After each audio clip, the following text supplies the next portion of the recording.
Okay, now with the mast up, the final big fitting to be installed are the back chain plates. Patrick and I are going to tackle that today.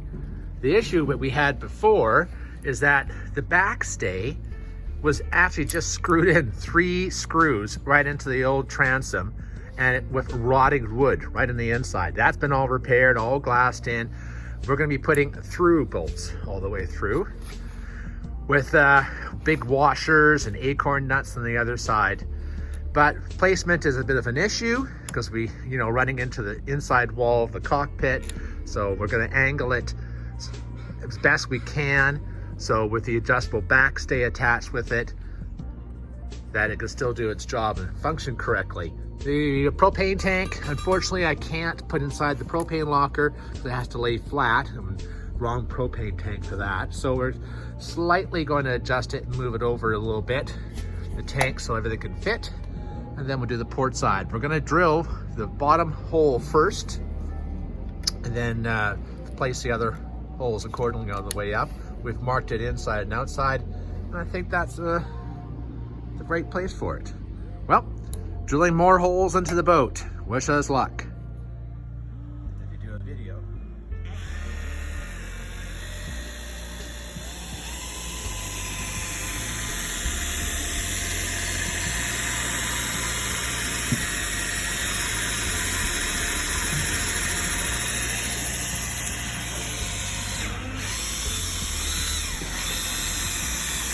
Come on, girl. Okay, you through? Wait yet.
Okay, Dan, it's raining outside. Unpleasant, but inside, what are we doing today? Just doing the final run that we've been putting off a while. Just make sure it runs in the boat. Yep. Check over the electrical, charging systems, and just double check levels and put the prop on, and that's it. And then run the engine and see. And how is she looking? Good. Yeah, good. Yep. Put in the fuel system just now. And I'm going to just add some transmission oil and give it a run. Finally. Awesome. Looking forward to it. Okay, now since this is a raw water cooled engine, Dan, we have to actually add water to the engine to test it, and we're going to use by putting the water into the sea strainer. The sea strainer. Close the seat cock and just fill it from here. Otherwise, you got to pull the hose from the seat cock off. Yeah. And put it in a bucket. Oh yes. Do not ever hook hose pressure into your water system because it can fill up your exhaust and leak back into your engine. Oh my gosh, that's right. And or even siphoning from a bucket above the engine. It can happen. It's only on the rare engine that it actually will gravity feed out and not be a problem. So I never recommend to do it anyways. Well, there you are. That'll get you in trouble. Wise words. And even with an engine with a freshwater cooling circuit on a boat, you still want to run water because it has to cool the exhaust, which goes through a rubber hose. Okay. on a boat, so running without water, and you're gonna run your impeller dry, so it's gonna take out your raw water pump. Mm-hmm. So, yep, just need a hose. Look at that. KISS principle. Okay, so we've tried to turn the engine on, and we have no power up here. Panel. But I got ground and I got positive the starter, so I'm gonna check this fuse here, which powers the panel and the starting circuit. oh, there's a fuse there. Yeah, there's an inline fuse, so well, I got power before it. Let's check after it. And this is what it takes. Sourcing the problem. Okay, so we found the problem. What was it? Just kind of a loose connection on this inline fuse on the engine harness. It pulls power off of the starter positive terminal, Mm-hmm. and then it takes it up into the panel. Well, there you are. Good sound. So that's your backlight. Let's check your sensor. Low oil pressure alarm is on.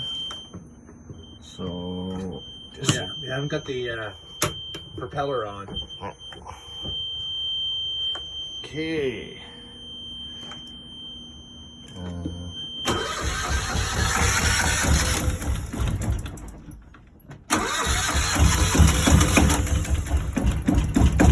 There she goes.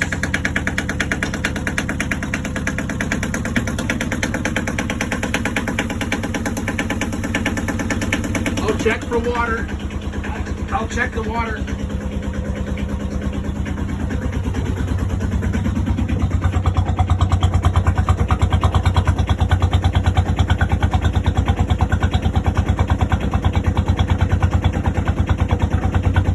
Come on, girl.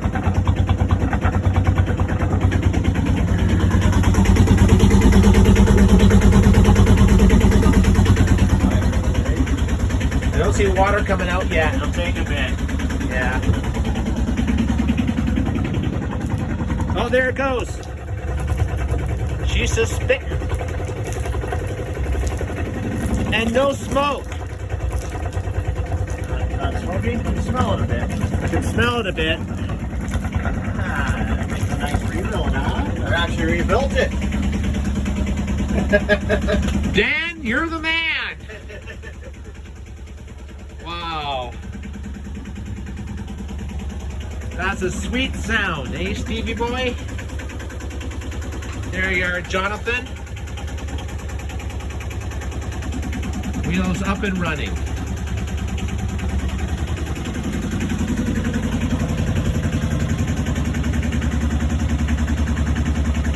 Wow. Awesome, awesome, awesome.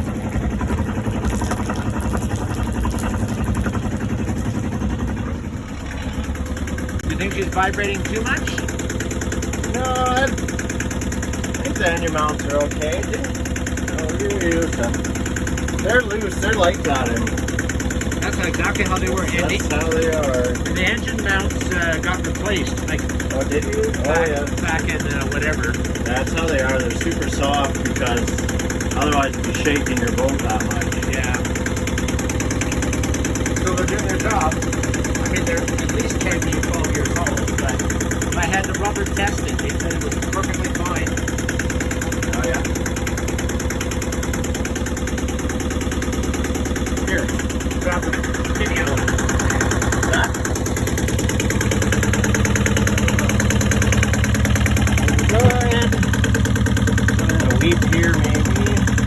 Water, raw water. But yeah, that's how the Yanmar likes to shake. Is that right? What else is that? Clunker. It's got a really big heavy flywheel on it for a one cylinder. That's so it can go do revolutions and have enough inertia go up against the compression of the one cylinder. So a one cylinder engine's gonna vibrate or be rough like this. And yeah. So especially on an engine like this, you gotta really be conscious of your cable routing and your line so you don't have chafing. This could almost be touched up a bit better.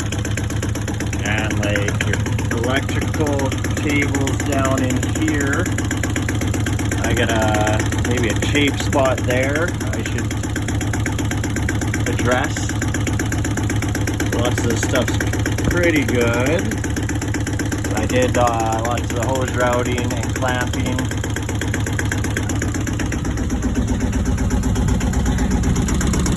Got a leak on his exhaust. We'll just tighten that up. Bound to be a couple things on the run test.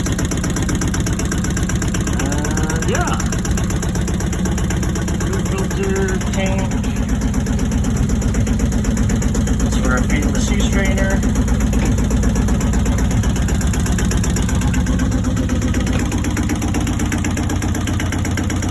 Yep. And now Welo's propeller. Got the key stock in. We cleaned up and polished the propeller as best we could. The cutlass bearing, of course, we replaced quite a few months ago. Yep. It was a fun one. Yeah, that was terrible. Remember that? I cut her out. Yeah, we had to cut her out. Look at that. What surprises me is the fact that this simple little propeller, 3-blade, pushes this massive boat through the water. 8,000 pounds on that. It doesn't push it very fast. Okay, fine. Handles all that 8 horsepower at 8 or 10. But, you know, the one thing about the one GM10, I can hand crank it. So if the batteries are ever dead. And this is Dan's setup here. Look at this. The vehicle to have. Every tool in the world. And poor Dan, of course. Rainy, miserable day. Picked a rain day to work, but I picked a nicer day not to work, so it was good. Yeah, might as well have the nicer days to do something nice on. Like banshee boating. Yeah. We'll talk about that.